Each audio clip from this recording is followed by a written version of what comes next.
It was a warm summer afternoon when Emily and her parents reached the airport. They were traveling back home after a short holiday abroad. The flight had been long and tiring. Emily was feeling a bit sleepy, but also excited. She loved airports not for the flying part, but for the people, the sounds, and the feeling that something new could happen at any moment. It was a place full of stories, even if most people just walked through without noticing. Emily was 12 years old. She was small for her age and quiet by nature. Most people thought she was shy, but the truth was that she simply liked listening more than speaking. She didn't enjoy big crowds or loud conversations. What she did love was music, especially piano music. She had been listening to classical piano pieces since she was a child. Her favorite piece was Chopin's Etude in G-flat major, also known as the Black Key Etude. She had watched many videos of pianists playing it, their fingers flying like lightning across the keys. She had always dreamed of playing it herself. But there was one big problem: Lee didn't have a real piano at home. Back in her small apartment, her parents could not afford a piano. Her father worked as a taxi driver, and her mother worked part-time at a bakery. They tried their best to give Emily what she needed, but a piano was simply too expensive. Instead, Emily had a second-hand keyboard with only 61 keys, some of which were slightly broken. But that didn't stop her. Every day, she practiced for hours, using headphones so she wouldn't disturb the neighbors. She watched YouTube tutorials, read sheet music, trained her fingers until they moved almost automatically at the airport. Emily and her parents were told that their next flight would be delayed by 3 hours. Her mother sighed and pulled out a book. Her father leaned back in a chair and closed his eyes, clearly planning to nap. Emily, not feeling sleepy, asked if she could walk around. Her parents agreed as long as she stayed inside the terminal and came back soon. She wandered through the airport slowly, looking around at the travelers rushing past with their suitcases. Some people looked stressed, some looked bored, and others looked excited, just like her. As she walked past a row of shops selling snacks and souvenirs, she heard a soft musical sound. It was faint and broken, like someone testing the keys of an instrument. Curious, she followed the sound and turned a corner. To her surprise, she saw a black, upright piano standing alone near a small coffee shop. There was a sign taped to it that said, "Play Me." It looked old, but well cared for. Few people sat nearby, sipping coffee, not paying attention to the piano. One child ran up to it and banged on the keys loudly for a moment before his mother pulled him away with a quiet scolding. After that, the piano sat untouched again, like a sleeping animal waiting to wake up. Emily felt something stir inside her chest. She walked slowly toward the piano, as if afraid it might disappear. She had never seen a public piano in real life before. She had read about them and seen videos of people playing them at train stations or airports. But this was the first time. She had seen one up close. It wasn't behind glass or on a stage. It was just there, waiting for anyone to sit down and play. She looked around. No one seemed to be paying much attention. Her heart began to beat faster. Should she try? What if she messed up? What if someone laughed? She had never played in public before, not even in school. The only people who had ever heard her play were her parents, and even then, only through the thin wall of her bedroom. But the piano was calling to her in a way she couldn't explain. She sat down slowly on the bench. Keys felt cold under her fingers. She pressed one softly. A clear note rang out. She smiled. It felt different from her keyboard at home, more alive somehow. The keys were heavier, and the sound was richer. She placed both hands on the keyboard and took a deep breath. She didn't want to start with something too difficult. Ow. So she began with a simple melody one she had practiced many times before. It was soft and slow, like a gentle rain. The sound floated through the air, catching the attention of a few people nearby. They turned to look, surprised to see such a young girl playing so calmly. Encouraged by their silence, Emily continued. Her hands moved with confidence, her back straight, her eyes focused on the keys. Her fingers danced lightly, playing the notes she had memorized long ago.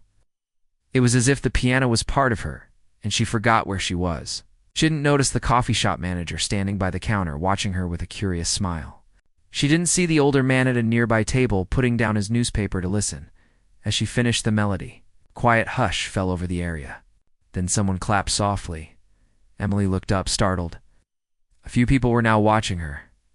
A woman gave her a thumbs up. A child sitting nearby whispered something to her father and pointed at Emily. Her face turned red, but she smiled back. Shyly, she stood up quickly, ready to leave, but then she stopped. She wasn't done. There was a piece she had always dreamed of playing on a real piano.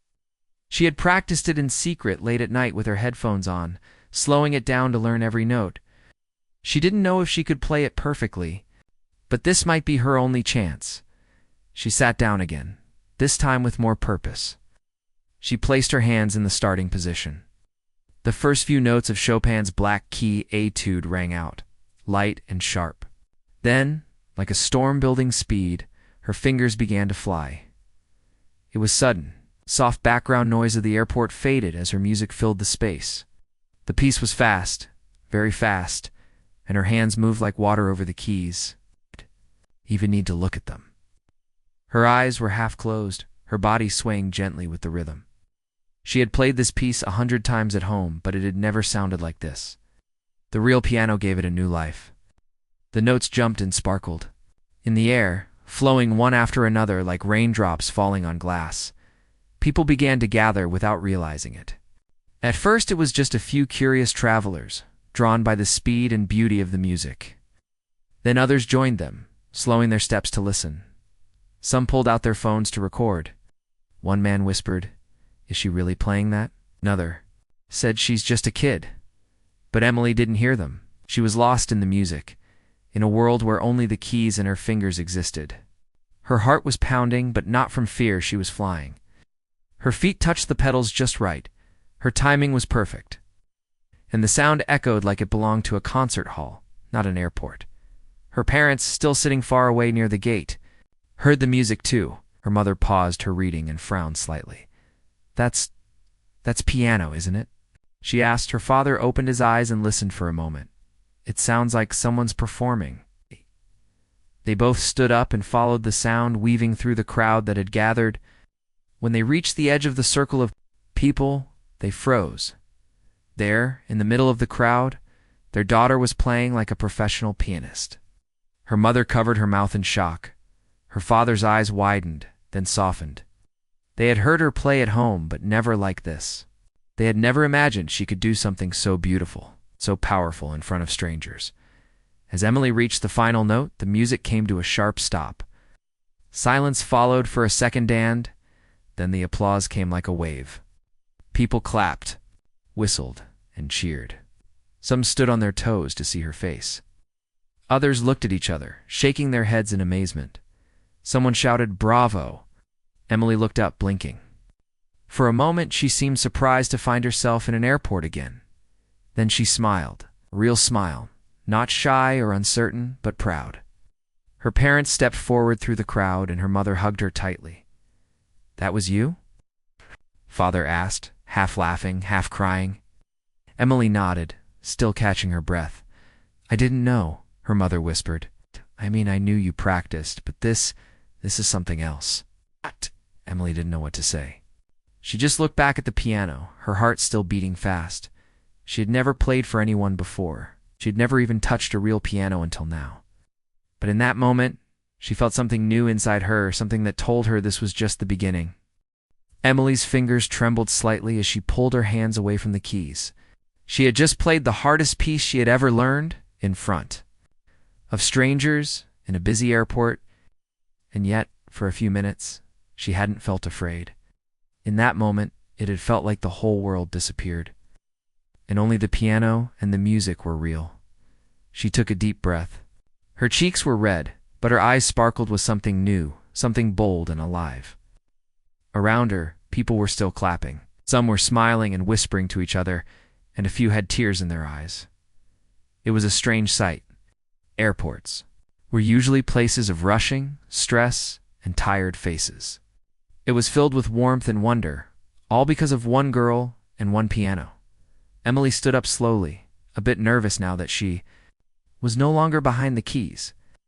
She gave a small bow, just like she had seen in the concert videos she loved. The crowd responded with more applause. One woman leaned down and asked, "How old are you, sweetheart?" Emily replied quietly, 12. 12? The woman said, shocked, "And you play like that? My goodness." She was not used to attention. At school, she was the quiet girl in the back row. At home, she often kept to herself. Her mother appeared from the crowd, eyes wide and full of emotion. Her father was right behind her, wearing a proud, almost confused smile. "Mama, that," Emily said softly. Her mother pulled her into a hug. I didn't know you could play like that." "I practice a lot," Emily whispered. "I thought you just liked playing little songs on your keyboard," her father said, looking amazed. "But that was something else." Emily looked down, feeling shy again. "I always wanted to try it on a real piano." "You were brilliant," her mother said, brushing a strand of hair from her daughter's face. "I'm so proud of you." Other people around them were still watching. Some clapped again, and one man said, "You've got a future, young lady." A few others nodded in agreement. Suddenly someone stepped forward from the back of the crowd. She was an older woman with gray hair and kind eyes. She wore a dark blue scarf and carried a small music bag over her shoulder. She introduced herself as Mrs. Hanson, a retired music teacher who had taught piano for over 30 years. "That was one of the finest performances of that etude I've ever heard from someone your age," she said to Emily. "Where do you take lessons?" Emily hesitated. Mrs. Hanson raised her eyebrows. "What do you mean?" "I don't take piano lessons. I taught myself on a small keyboard." "At home? You're self-taught?" the woman asked, surprised.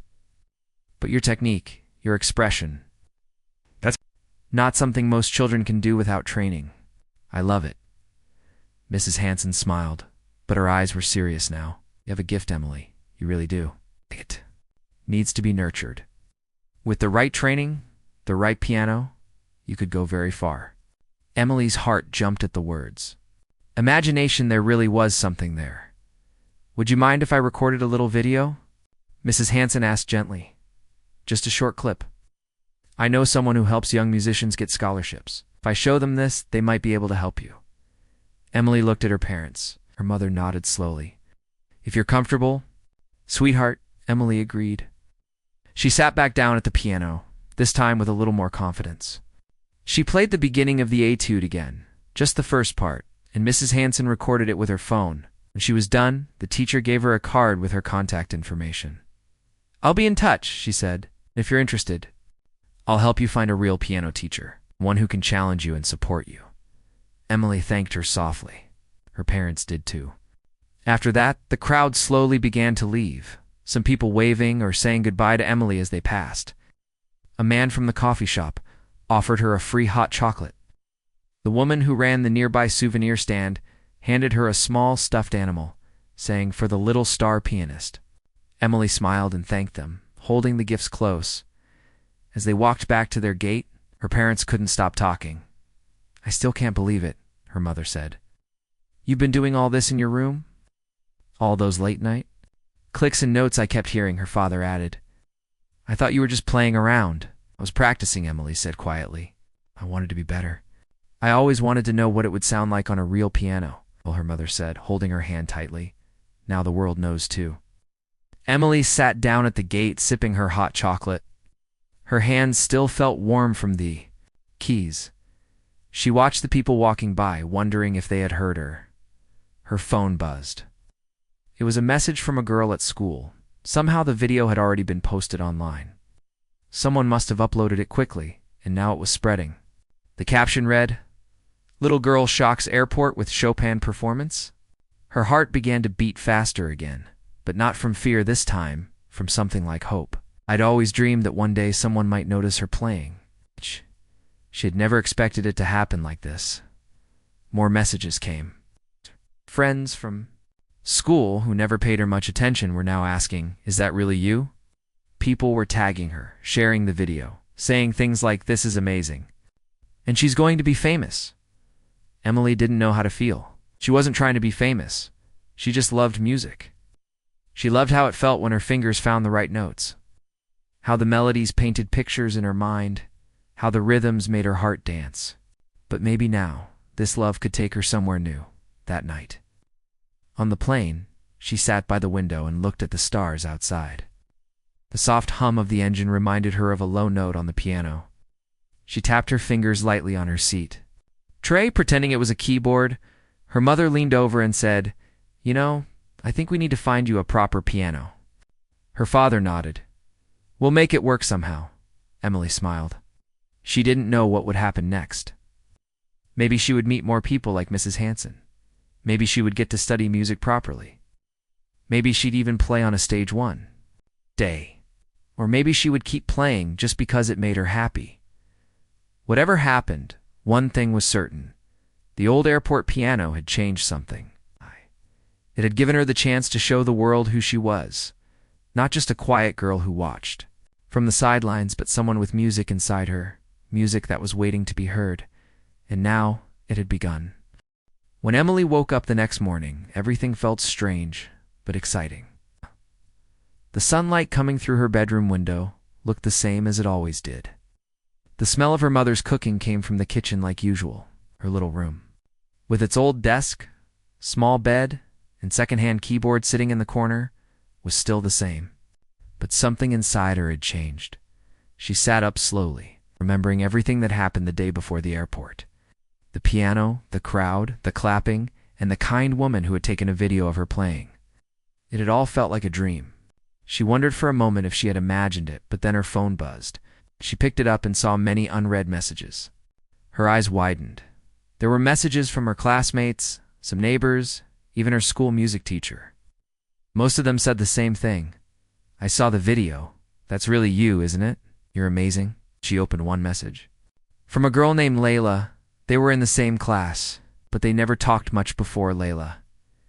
"Emily, I never knew you could play like that. You're famous now. The video is everywhere." Emily blinked in surprise. She opened a link someone had sent. It was the video of her playing the Black Key Etude at the airport. It already had over 200,000 views. Her fingers trembled as she watched herself in the video. She looked so calm, so focused. It felt like watching someone else. Her parents were already in the kitchen. Her mother was pouring tea, and her father was checking something on his phone. "She's awake," her mother said as Emily walked in. Her father turned to her with a wide smile. "You young lady," he said, "are all over the internet." Emily blushed and sat down quietly. "It's strange. I didn't expect any of this." Her mother nodded. "Neither did we. But it's happening. That teacher from the airport, Mrs. Hanson, she sent me a message last night. She wants to meet us." "Really?" Emily's eyes lit up. "Yes, she says someone she knows wants to talk about giving you a scholarship." Emily's heart jumped. A scholarship? She'd never thought about that. Music lessons had always been a dream, something too expensive for her family. Oh, the idea that someone might help her study piano for real felt like magic. That afternoon, they took a bus to a quiet part of town. It was full of old buildings with big windows and trees along the sidewalks. They stopped outside a small music school. The sign said, "Rosewood Conservatory, music for all ages." Mrs. Hanson was waiting for them near the entrance. She smiled warmly when she saw Emily. Come in," she said kindly. "Been looking forward to this." The building was quiet inside, with long hallways and rooms filled with the soft sounds of music. In one room, someone was playing the violin. In another, there was a choir practice. Emily looked around in wonder. She had never been inside a music school before. It felt like another world. They sat down in a cozy office with chairs, a desk, and pictures of famous musicians on the walls. Mrs. Hanson introduced them to a man named Mr. Carter. He was tall, with glasses and kind eyes. He was one of the school directors. "I saw your video, Emily," Mr. Carter said with a smile. "Have an incredible talent. It's rare to see someone your age play with such skill and feeling, especially without any formal training." Emily looked down shyly. "Thank you, sir," Mrs. Hanson added. She's self-taught using a small keyboard at home. No lessons, no piano, just passion and hard work. Mr. Carter leaned forward. Emily, how would you feel about coming here to study? We have a special scholarship program for students like you. If you're interested, we'd like to offer you full lessons, piano theory, everything. If things go well, there could be opportunities to perform, even compete. Emily's mouth opened slightly, but no words came out. Her mother gently touched her hand. It's okay, sweetie. Say what you feel. I would love to, Emily said softly. I've always dreamed of learning on a real piano. I want to get better. Mr. Carter nodded, and it settled. We'll start next week. Welcome to Rosewood, Emily. Tears filled her mother's eyes, and her father smiled so wide it looked like his face would split. Emily felt a warmth in her chest that she had never known before. This was the beginning of something big. Over the next few days, things moved quickly. The school helped them find a low-cost digital piano they could rent at home. It had full-size keys and better sound than her old keyboard. Emily spent hours exploring it, learning how to control the pedals, feeling how her hands moved differently on real-weighted keys. It was like discovering a new part of herself. At school, people started to treat her differently. She was no longer the quiet girl in the corner. She was the girl from the airport video. Some kids who had never spoken to her before came over to ask questions. Was that really Chopin? How long did you practice? Do you want to be famous now? Emily answered quietly but kindly. She didn't brag or act special. She still felt like the same girl, only now. The world had noticed something about her that she had always kept inside. One day, her music teacher at school, Mr. Shaw, asked her to play something for the class. Emily hesitated, then agreed. She chose a calm piece, not as fast or flashy as the Etude, but when she played it, the whole class sat in silence. Even the noisy boys in the back were quiet. When she finished, everyone clapped, and Mr. Shaw said, I've been teaching for 20 years, and I've never seen talent like this. After that, Emily started spending more time at the music school. Mrs. Hanson became her mentor, teaching her about posture, timing, touch, and expression. She showed her how to read music more deeply and feel the emotion in every note. Emily soaked it all in like a sponge. She practiced every day, not because anyone told her to, because she couldn't stop. She learned new pieces, Bach, Mozart, Debussy. Each one taught her something new. Her fingers grew stronger, faster, more graceful. Her ear became sharper. Her heart felt bigger, more open. Every day, she felt like she was growing into who she was meant to be.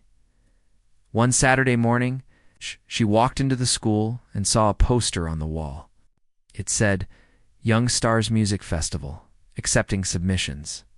It was a national event for young musicians. Winners would be invited to perform on a big stage in the city and receive scholarships and prizes.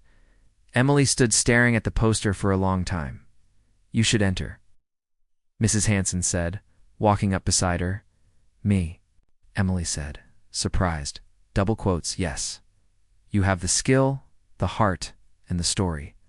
The judges love stories like yours. Emily bit her lip. But I've never played on a stage before. You played at an airport with no warning? This will be easier. You'll have time to prepare.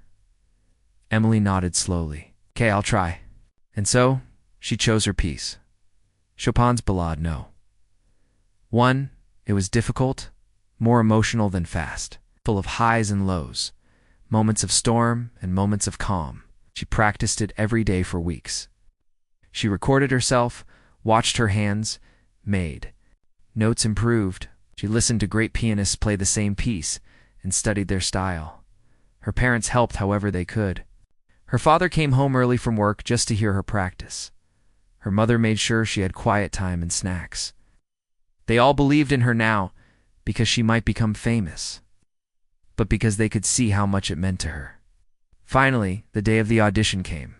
Emily stood backstage, holding her hands together, trying to calm her nerves. The room beyond the curtain was full of judges and other young musicians. Some were warming up, others sat quietly. When her name was called, she stepped onto the stage. The lights were bright, and the grand piano sat in the center like a sleeping giant. She sat down, closed her eyes for a moment, and took a deep breath. Then She began to play. The music rose and fell like a story being told without words. Her fingers moved with grace and power. She poured her heart into every note, remembering the keyboard in her room, the airport piano, her parents' smiles, Mrs. Hansen's encouragement. When the last note faded, there was silence. The judges smiled and nodded.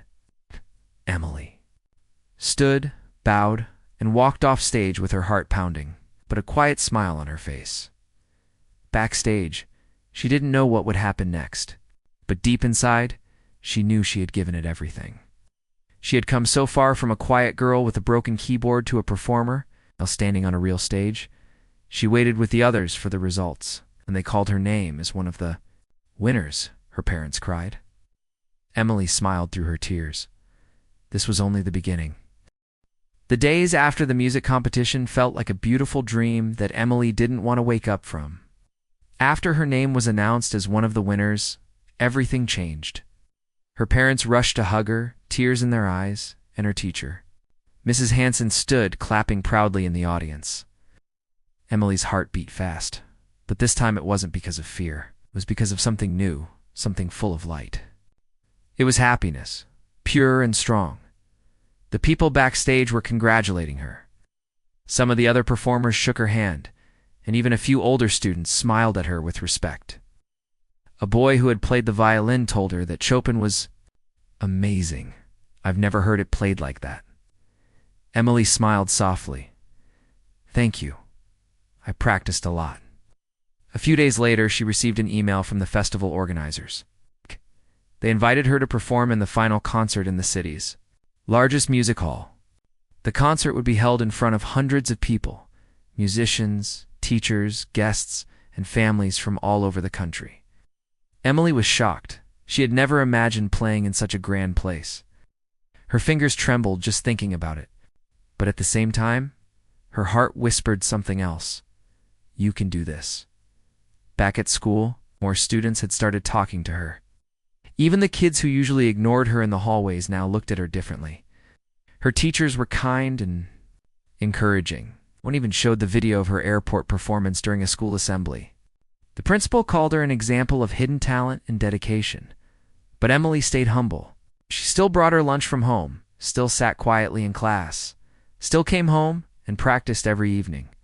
Her new digital piano had become her favorite place to be. The notes felt like friends, and each melody told a story only she could feel deeply. One evening, while practicing, she paused and looked at her reflection in the piano's glossy surface. She remembered when she used to dream about what it would be like to play for people, to be seen and heard. Now, the dream was becoming real. She looked at her calendar. The final concert was just 3 weeks away. Mrs. Hansen helped her prepare. A new piece, something even more challenging than what she had played at the competition. It was Liszt's Liebesdram, a piece full of emotion, beauty, and quiet strength.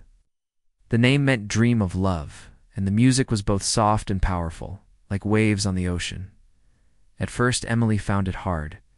Her fingers stumbled on the difficult parts, but Mrs. Hansen told her this piece is not about speed, it's about feeling. Let the music flow through you. Don't just play the notes, tell the story. Emily listened.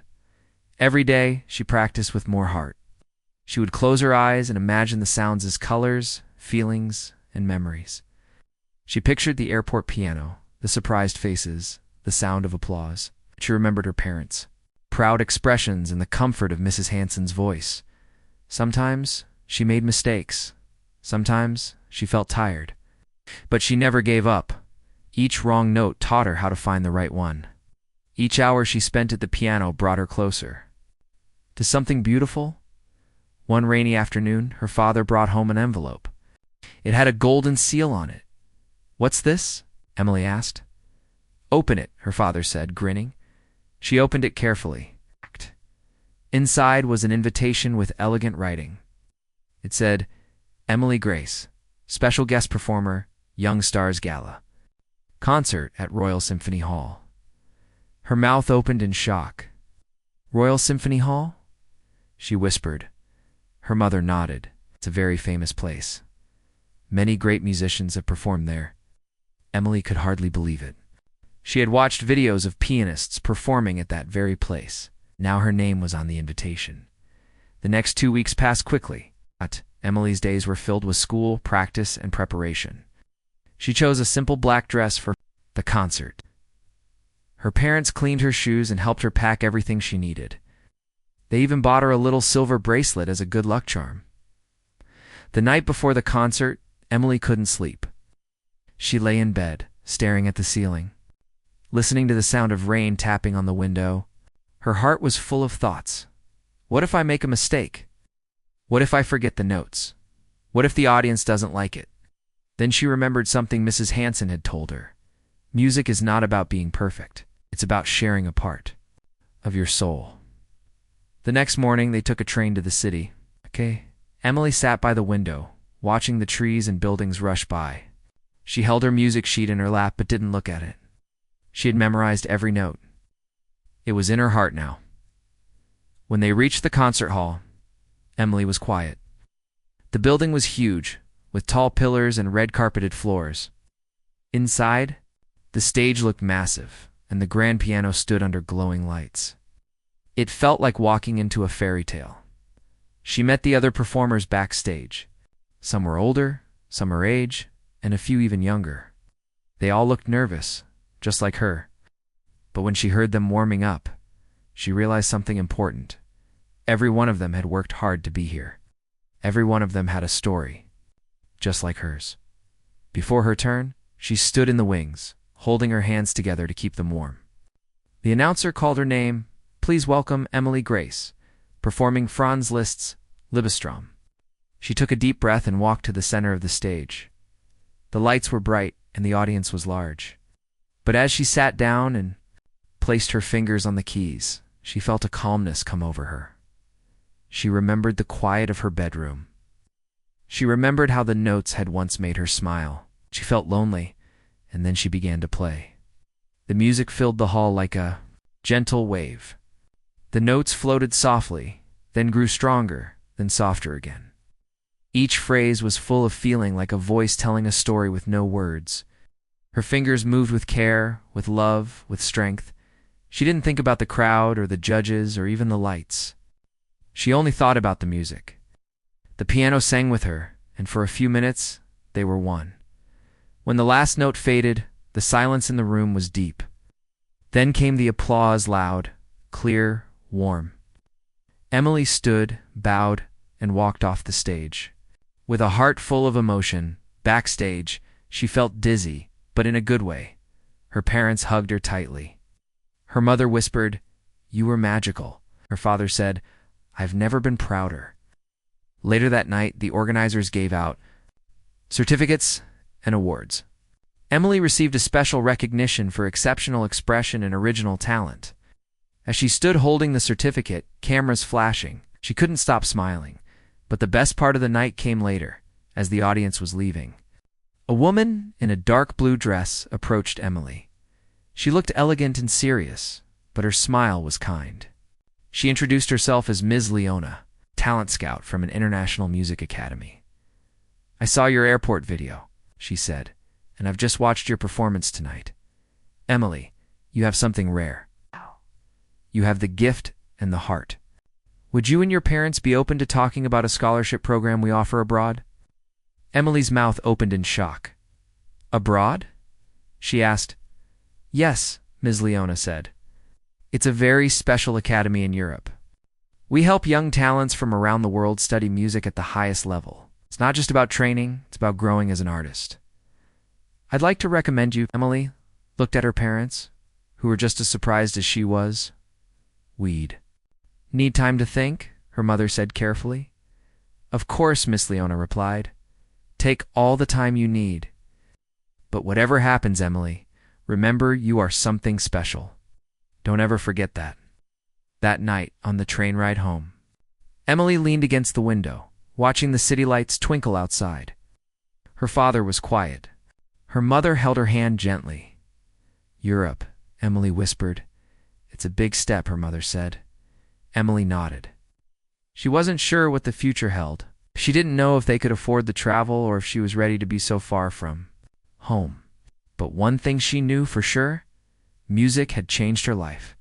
It had taken her from a quiet girl in a small town to someone standing on a great stage, playing music that moved people's hearts. And now, the journey was just beginning.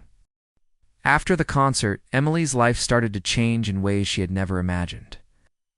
The video of her playing at the airport had already made her popular online. But after the Royal Symphony Hall performance, things moved even faster. Newspapers wanted to interview her. Music blogs posted about her. A few TV channels even invited her for short interviews. She still helped her mom with the dishes. She still did her homework. She still wore her favorite old sweater when practicing. At first, it all felt too big.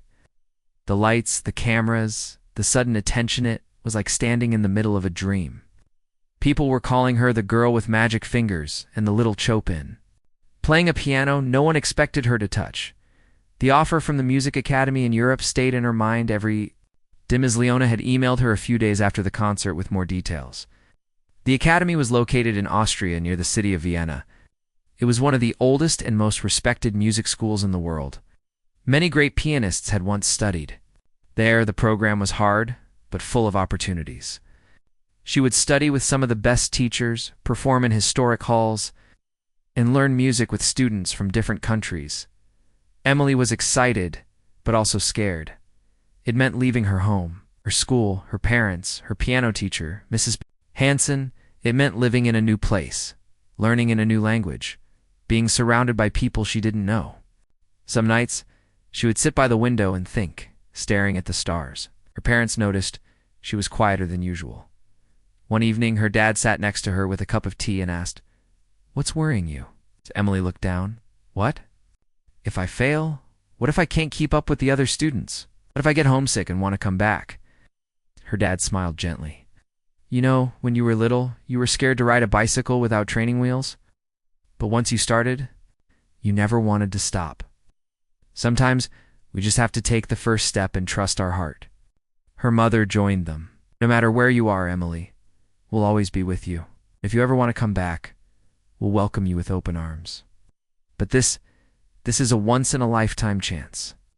Emily thought about it for many days. She emailed back and forth with Ms. Leona. The academy even offered her a full scholarship. Her parents talked to Mrs. Hansen, who was both happy and a little emotional. "You ready?" she said. "You have the soul of a true musician. Go where your music takes you." So, they decided. Emily would go. The next few weeks were a mix of excitement and sadness. Emily started preparing for her trip. She applied for a student visa, packed her clothes, and said goodbye to her school friends. Her school organized a small farewell gathering for her. Even the shyest students came to wish her good luck. At home, she hugged her old piano every day. It had been her best friend through the quiet days, through tears and smiles. Her parents bought her a small keyboard she could take with her to practice in her dorm room. This way, her dad said, "Your music will always be close." Finally, the day came. At the airport, Emily stood with her suitcase. Her parents. On either side, it was the same airport where it had all begun. The same piano stood in the corner, waiting silently. Emily walked up to it. She sat down and placed her fingers on the keys. A small crowd gathered, as if they already knew her. Without a word, she played the same etude she had once played that first day. This time, she played it differently, not faster, not louder, but with more heart. She felt every note like a goodbye and a promise. When she finished, the crowd clapped softly. Some even had tears in their eyes. She stood, bowed slightly, and walked back to her parents. "I'm ready now," she said. The flight was long.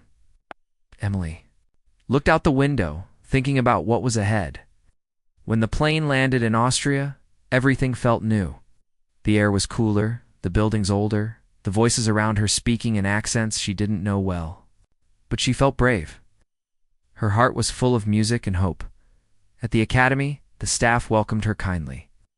Her room was small but warm, with a window that looked out over trees and snow-covered rooftops. She met her new teachers and classmates. Some were shy like her, others confident.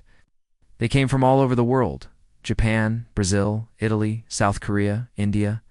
And yet, when they played music, they all spoke the same language. Her first class was with a tall man named Professor Adler. He had white hair and serious eyes, but spoke softly. After watching her play, he nodded and said, "You feel the music. That is something I cannot teach. We will help you polish it." Her days became filled with lessons, practice, music theory, and concerts. She learned about composers she had never heard of. She discovered music styles she had never tried. At night, she would lie in bed, her fingers still moving in the air, playing silent notes only she could hear. Some days were hard. She missed her parents terribly. She missed Mrs. Hanson. She missed the smell of her home, the way her mom made tea, the soft laugh of her father when she played something wrong and blamed the piano. But each time she sat at the grand piano in the Academy's practice room, something inside her felt alive again. Music held her close like an old friend. One day she was asked to perform in a winter concert hosted by the Academy. It would be open to the public, with many guests and even scouts from other music organizations. Emily was nervous, but this time she didn't let fear stop her. She chose to play the same piece that had first brought her attention, the Etude. When she walked onto the stage, she remembered the airport. She remembered the look on her mom's face, her dad clapping. In the crowd, she remembered every small step that brought her here. She sat down, took a deep breath, and let her fingers fly. The notes filled the hall like fire and snow fast, sharp, soft, and strong. She played not just for the audience, but for her family. Her teacher back home, the piano that waited in the corner of the airport. She played for the girl she used to be. When the final note faded, the room stayed quiet for a long second. Then the applause came, like thunder. After the concert, a man in a black coat walked up to her and handed her his card. He was a director from a youth symphony program in Europe.